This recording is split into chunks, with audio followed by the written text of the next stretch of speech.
Hey everybody, Trevor here. Back working on the 09 Cadillac Cts 3.6 liter.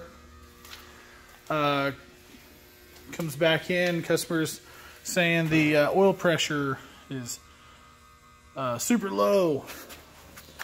I didn't see it super low. I just see it at 100. So before I show you codes, the engine's off, keys on, and we're at 100 psi of oil pressure. Hooked up the Autel.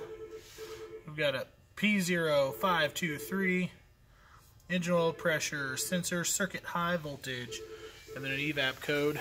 He's not worried about the evap code, I guess.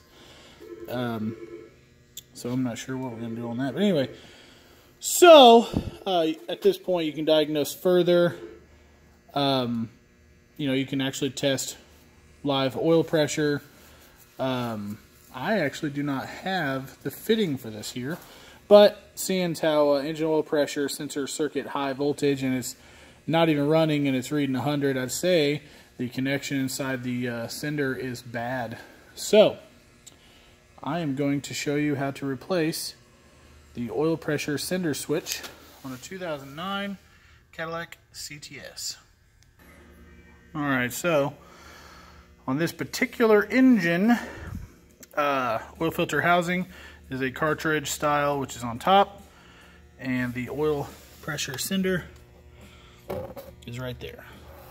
See it underneath there, kind of sparkly? It's because I was tapping on it, doing the tapping test, you know, see if maybe it was a wire or if we get a different reading. Anyway, and also I gotta tell you guys, especially on these engines, they're pretty picky as to what kind of oil goes in them.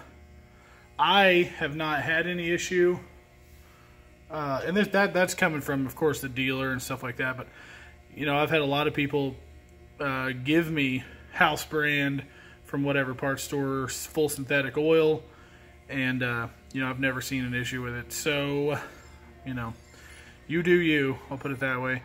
But anyway, as you can see, this particular vehicle, you know, Dexo's requirement, Mobile 1, 5W30. Anyway, that having been said, I don't think the oil is an issue on this. That's what the customer thought.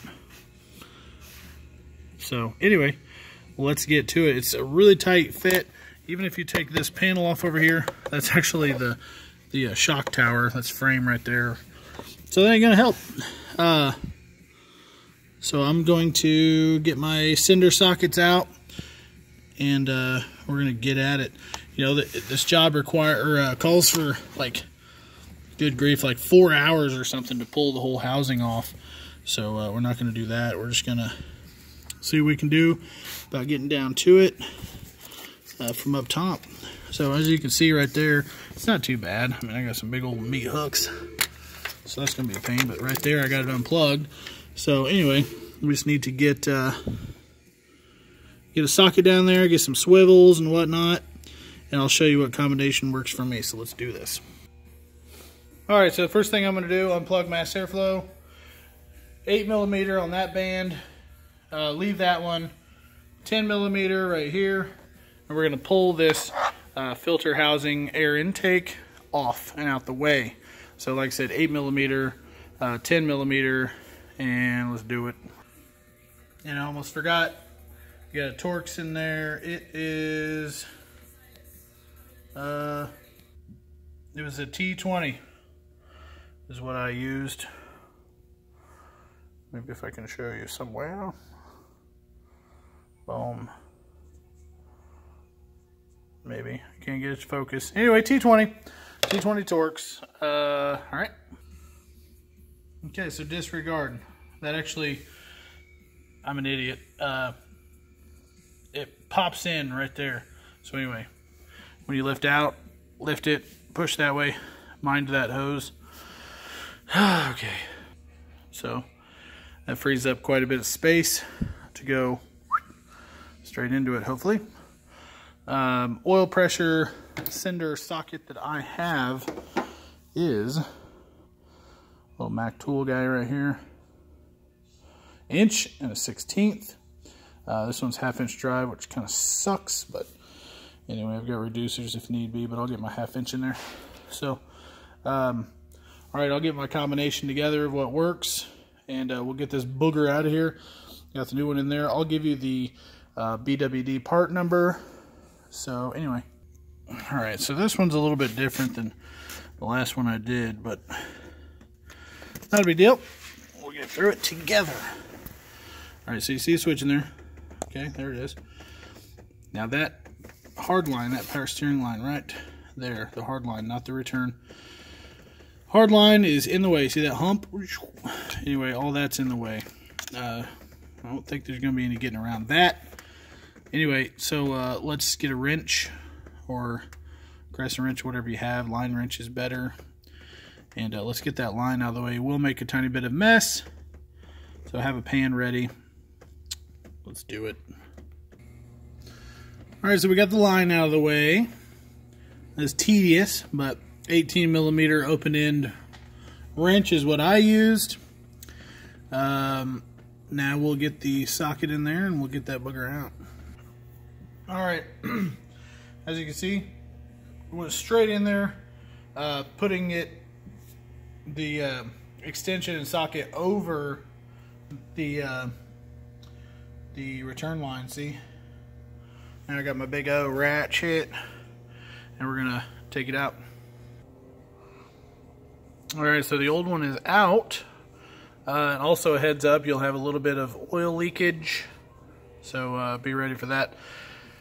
All right, so this BWD S4324 is the part number. She comes with this little O-ring, which you just slip on there. It is aluminum. The housing it's going in is aluminum. Do not want to over tighten. So let's do that. All right, so we got it in the socket. O-ring's on. Now again, you're going into aluminum. This is aluminum. Be very careful. Don't start threading until you know you're dead on, because especially with having to go over the right there the return line for the power steering, that's not going to give you a straight on shot. You're going to be kind of up and goofy anyway. So make sure you're straight on.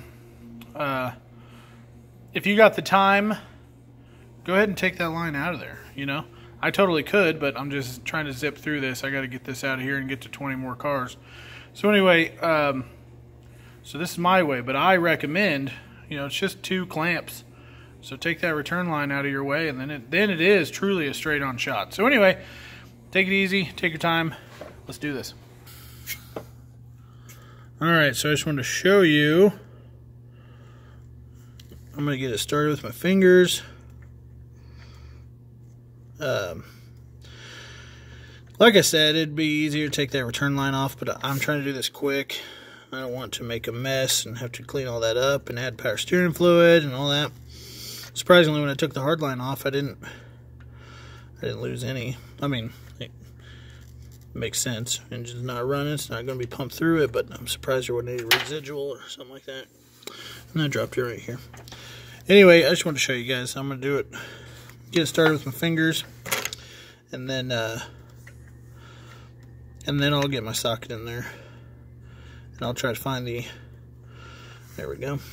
Try to find the torque specs for you, and I'll share that with you momentarily. All right, she's in and torqued to 15 foot-pounds. As per Mitchell. Now we'll plug her in. Done. Now we will proceed to put the power steering line, pressure line back on, and then torque that down a little bit. And I don't think I have specification on that, but just tight. Anyway, let's get that on, then we'll put the airbox on. And like I said, tedious, but we're in. Little bites at a time. And we'll, oh, grief. Anyway, we'll get her in there. Alright, we got our line back on. Tedious, pain in the butt. Anyway, let's get the air box back on, and then we'll make sure codes are cleared and fire it up and see what she does. Alright. So you just reverse your process here. 8mm. Switch. Choose the 10.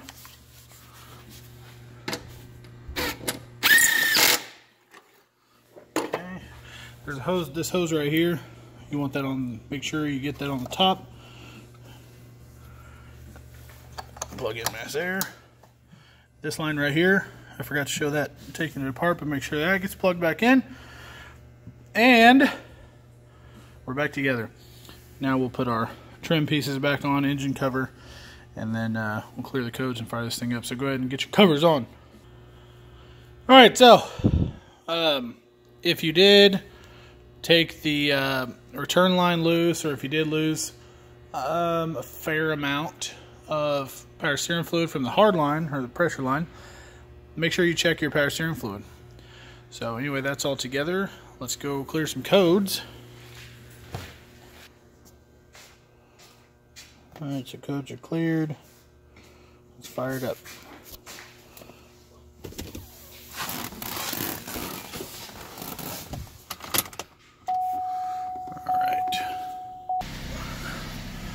Alright, we're running.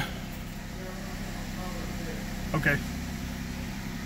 And we're getting proper oil reading. What? Did something right. That is normal. Good oil pressure. He just had the oil change done. Alright, so check engine lights on. That's that evap code.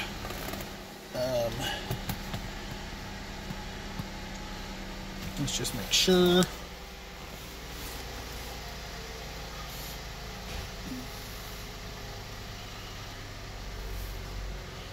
I'm gonna skip here. It's taking too long. Oh, wait. Okay, let's clear that. I guess I didn't get a good erase.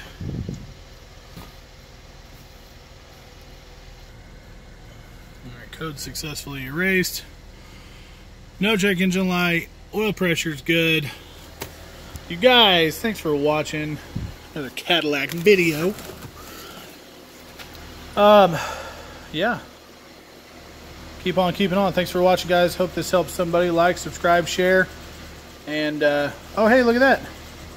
While I got you, this might be another video. I don't know if you can hear it in the video. Anyways, that evap emissions code, this will be for another video, but you hear that?